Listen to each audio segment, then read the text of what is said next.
They didn't break you by accident. It was designed. A quiet, meticulous collapse engineered in shadows you weren't meant to see. They smiled as they tightened the strings, called it love, while handing you weighted silence. It was psychological architecture, slow, deliberate, and untraceable. Not a sudden storm, but a steady leak in the ceiling of your trust. You thought the foundation cracked because you were flawed, weak, incomplete, but it was never your fault. The cracks were seeded. By them, they knew exactly where to place the doubt. One glance of feigned disappointment, one phrase that twisted beneath the skin, one gesture that almost helped, then didn't. They never needed to strike you. Just make sure you kept striking yourself. And you did, with guilt, with shame, with impossible standards they never followed themselves.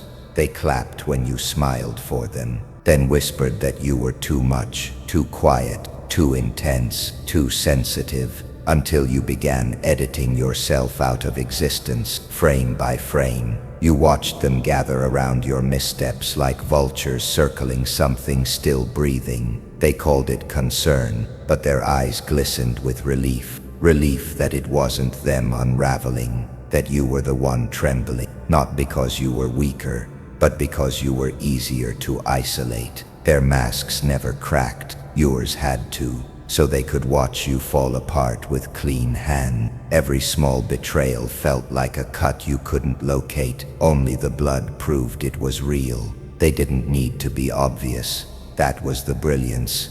It was all subtext, quiet exclusions, intentional forgetting, smiles that ended 1 second too early. They stitched your collapse into the fabric of everyday life, normalized it, until you became the outlier, the problem, the unstable one. And they, just concerned bystanders, washing their hands in your confusion. You stared at the ceiling some nights, not praying, just listening for a voice that said you weren't insane, that the darkness was real, that what you felt wasn't weakness, but interference. And somewhere in that stillness, you began to see it for what it was, not chaos, pattern, strategy. The cruelty wasn't random, it was architecture. Their moves were never clumsy, they were precise, scripted, ritualistic, ancient in its repetition, a method passed down by the unremarkable to contain the extraordinary,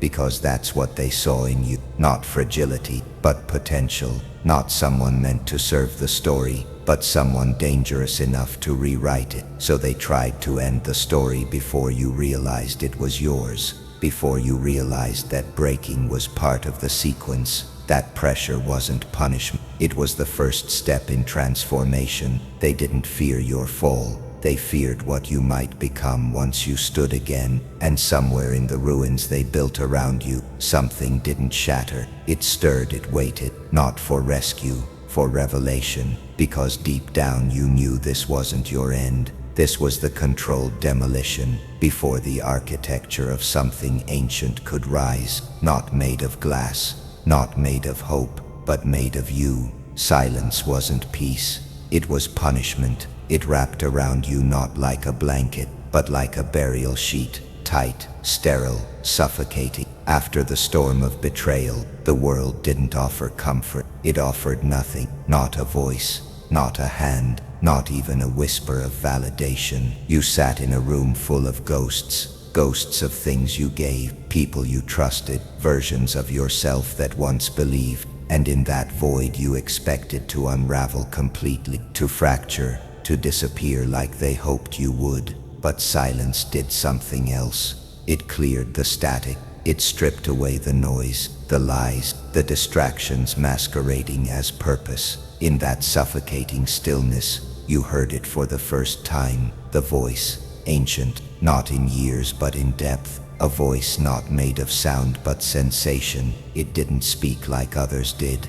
It moved through you like memory, like instinct. It didn't say you were okay. It said you were hunted. It said the fall wasn't accidental. It was design. It didn't offer comfort. It offered clarity. They weren't careless with you. They were calculate. The distance, engineer, the disrespect, scripted. You weren't collateral, you were the target. And for the first time you saw the blueprint beneath their smiles, the way they stacked their praise just high enough to watch it collapse, the way they celebrated your vulnerability, not to lift you, but to map your breakings. You realized the betrayal wasn't emotional, it was tactical. They tested your silence because they feared your sound, and now you're awake. The voice doesn't beg, it instructs. It tells you that power never leaves. It just changes form, that every tear they caused etched new ridges into the vault of your mind, that your wounds weren't openings, they were carvings, symbols, and those who carved them thought you'd forget. But you remember, not with bitterness, with precision. You begin to trace the architecture of your pain, and suddenly, you're not the victim inside the structure, you're the one reading the schematics. You stop asking why, you start asking how deep. You stop hoping they'll explain, you start documenting their patterns. They wanted you emotional, you're now analytical. They wanted you reactive, you are now a mirror. And they hate mirror, because mirrors show truth, unfiltered, unforgiving. The silence you once feared, you wear it now, not like a burden, but like armor. They don't know how to approach you anymore, not because you changed, but because you returned to the version of yourself they tried to erase. And worse, you brought back the voice they thought they'd silenced. A voice forged before their games began, a voice they can't decode. You are no longer seeking light in their chaos. You are becoming the darkness that exposes it. They thought you wouldn't notice, that their manipulation was too subtle, too well rehearsed to trace. But patterns reveal themselves to the wounded. Pain sharpens perception. It teaches you to see with something other than eyes. Now you're watching them, not with anger, but with the cold detachment of someone studying insects through glass. You realize none of it was random. The silence when you needed them, the praise handed to lesser men, the micro-expressions of doubt, always timed to your highest moment. It was orchestrated, a quiet campaign to fracture you without fingerprints. But they underestimated your mind. They forgot the ones who break often become the best architects. You begin to see the code behind the performance. The hidden manual wasn't in books. It was in people, their lies, their habits, their need to belong. Every room you enter becomes a test chamber. Every conversation, a tactical simulation. You no longer ask why they did what they did. You ask what they feared. Because betrayal, at its root, is never about hate. It's about control.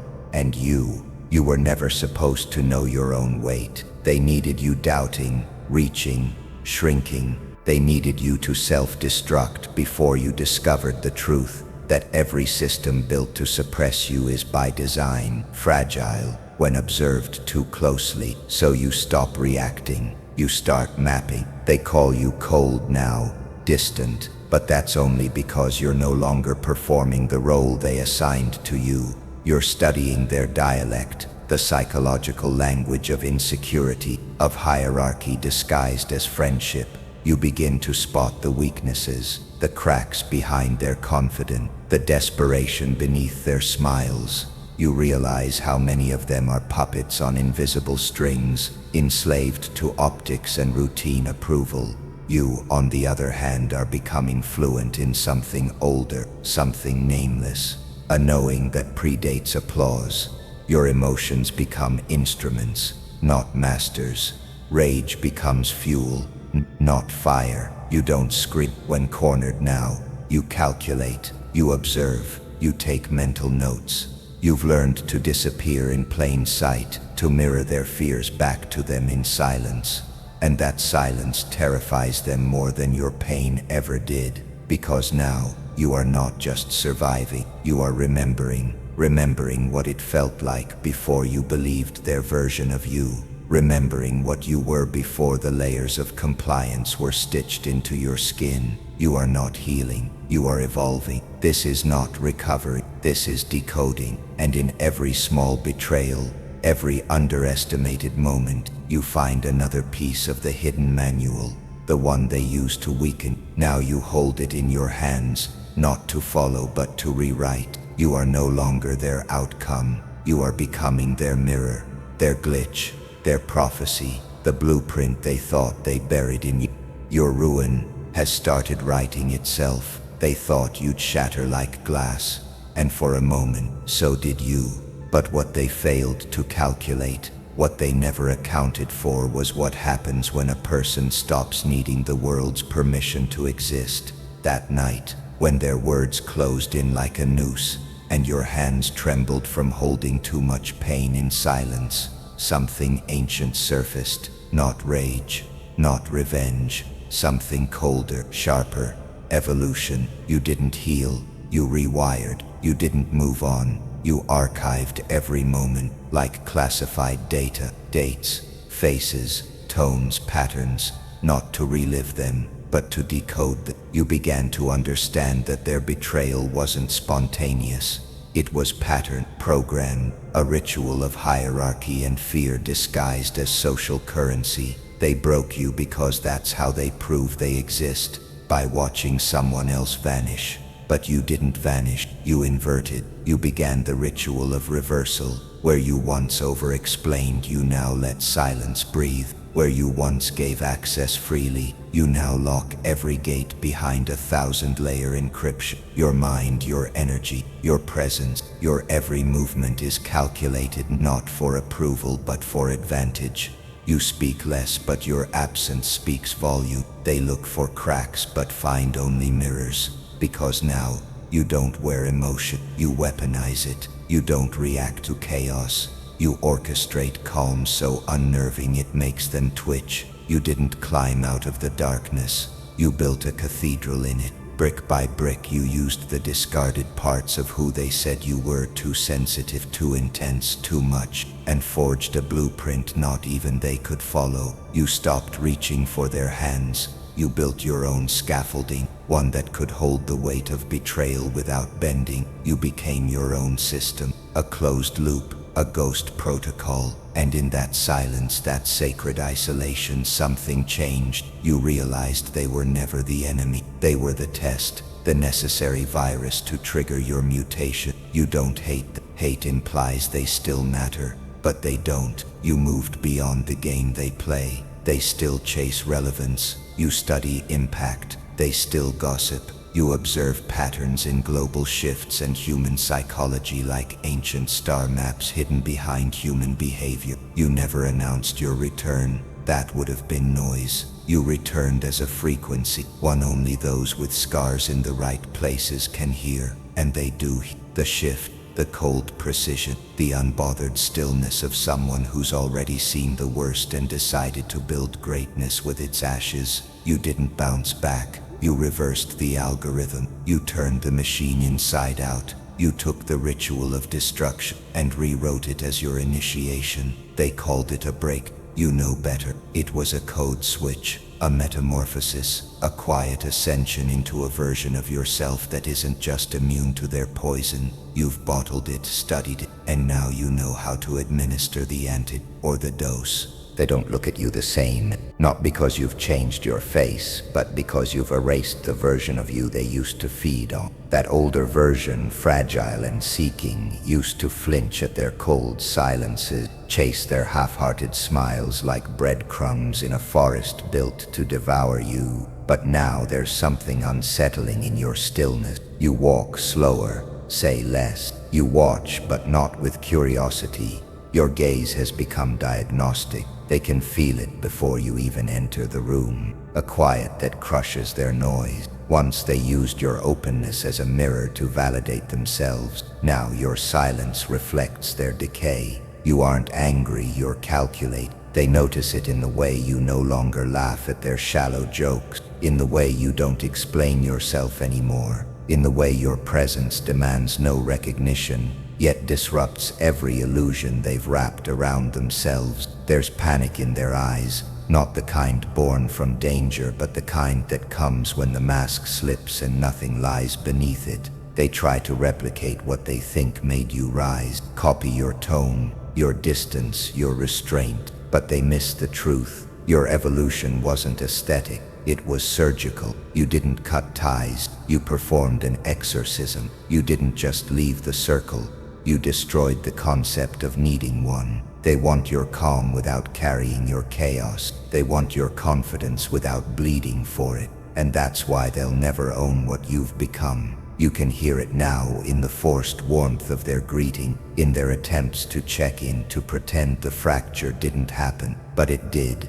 It wasn't loud, it was molecular. A shift so quiet, only those who truly observe reality would have noticed. You aren't part of their theater anymore. You're the architect of your own dimension. And every time they speak, it echoes off walls they no longer understand. You see it when they glance over their shoulders when you speak. They expect the old you to answer, but it never comes. Only the void answers now, and the void holds no empathy for liars. You don't need revenge, you already have it. It's in their confusion, in their attempts to figure you out like a formula they failed to memorize. It's in their crumbling certainty that they knew who you were. You didn't just survive them, you evolved because of them. You are not a story of pain, you are a case study in psychological warfare. Their tactics became your textbooks, their betrayals, your syllabus, and now you speak a language built from scars they tried to hide from you.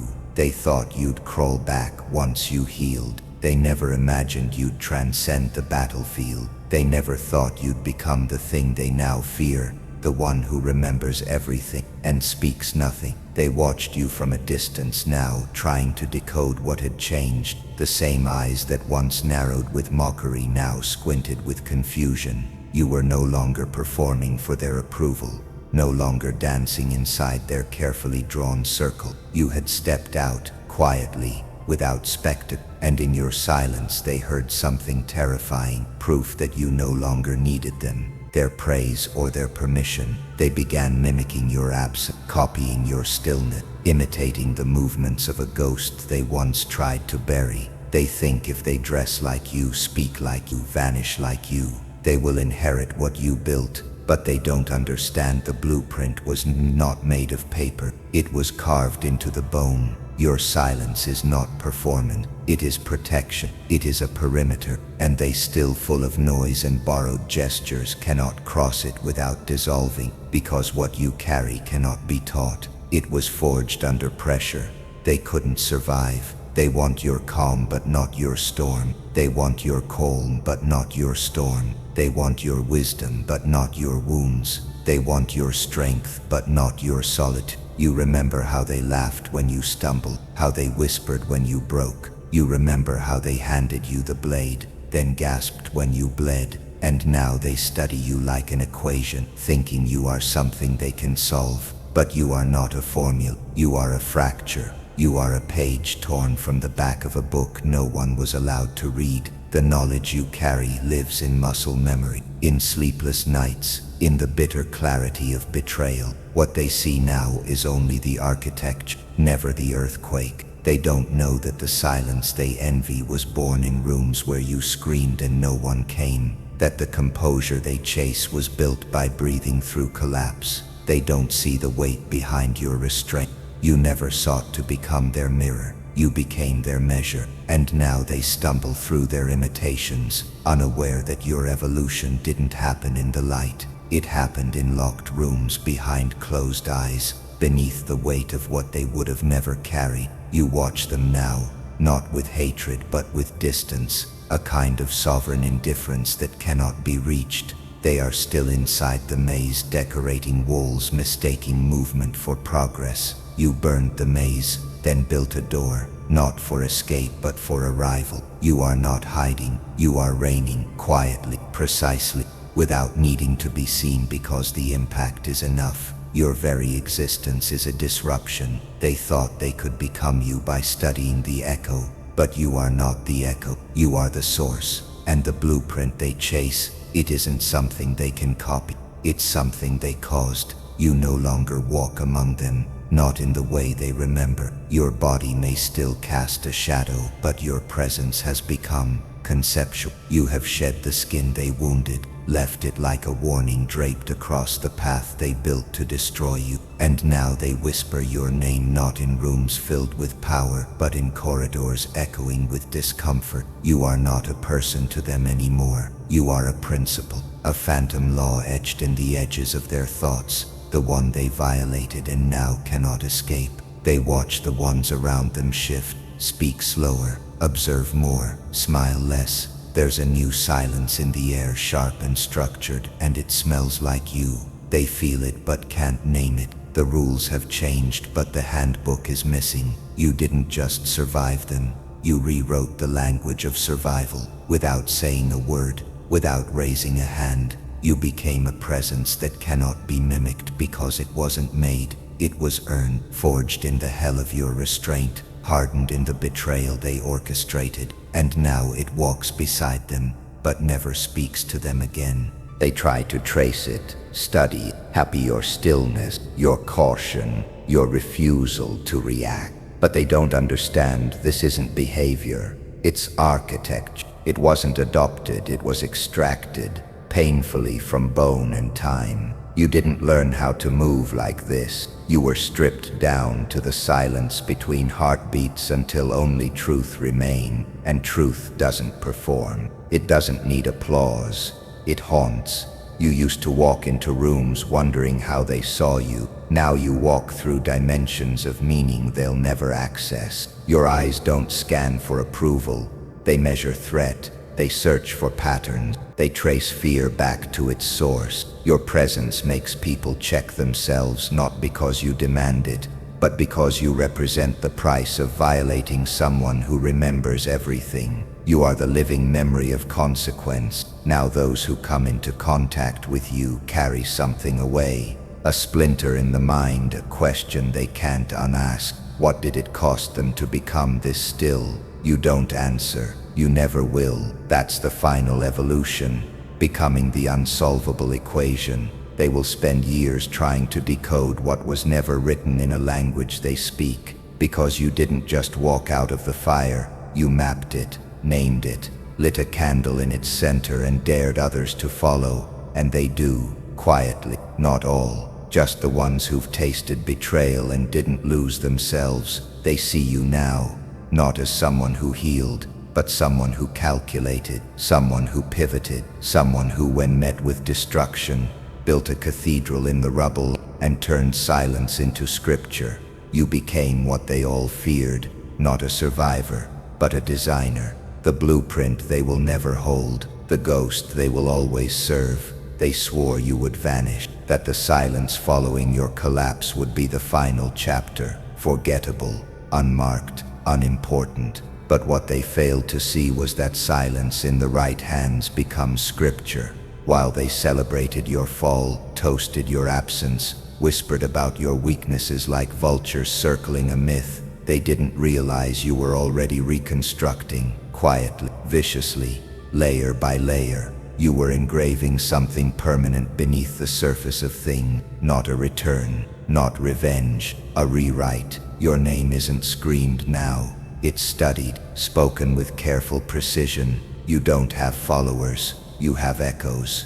Every move you made in exile became a signal, and others, those like you, fractured but furious, felt it. They never saw your power because it didn't perform. It evolved. You learned the art of vanishing in plain sight, of becoming unreadable, not invisible, but undecodable. And that is a language only the broken can speak fluently. They tried to mimic what they couldn't measure, dressed in your shadows, walking with borrowed coldness, quoting a resilience they never earned. But you were never an act, you were the aftermath. Your strength didn't rise, it simmered, like a storm circling a new law. They tried to wear your mask, forgetting that what lies beneath it is pain sharpened into pattern, betrayal distilled into blueprints. You didn't win by surviving, you won by transmuting. Now they look for you in all the wrong places, in titles, in numbers, in noise. But you've outgrown the stage. You've become principle, structure, archetype. There's no throne to take because you are the architecture itself. Others feel your presence before they see it. A shift in tone, a change in posture, the silence in a room when power enters unannounced. You are not seen, you are recognized. They tried to bury you, not knowing you were the soil. You are the reason someone didn't collapse, the proof that destruction can become design, that exile can birth empire. You taught without speaking, moved without needing validation, and now they imitate without understanding, because they can copy the moves but never the meaning. You've left no fingerprints behind, only fractures in the system. You are not remembered. You are embedded. In every person who chose rebirth over revenge, in every soul who saw betrayal not as an end but as ignition. You didn't just walk through fire, you became fluent in it. Now your legacy speaks in The language of resilience. few can pronounce. They thought you'd break, but instead you became the standard they quietly fear and silently follow. You carry no flag, you command no crowd, And still the ground shifts when you move. because when they tried to crush you, they didn't realize they were chiseling scripture into stone. You are not what came after the collapse. You are what made the collapse necessary, and that is something no one can erase.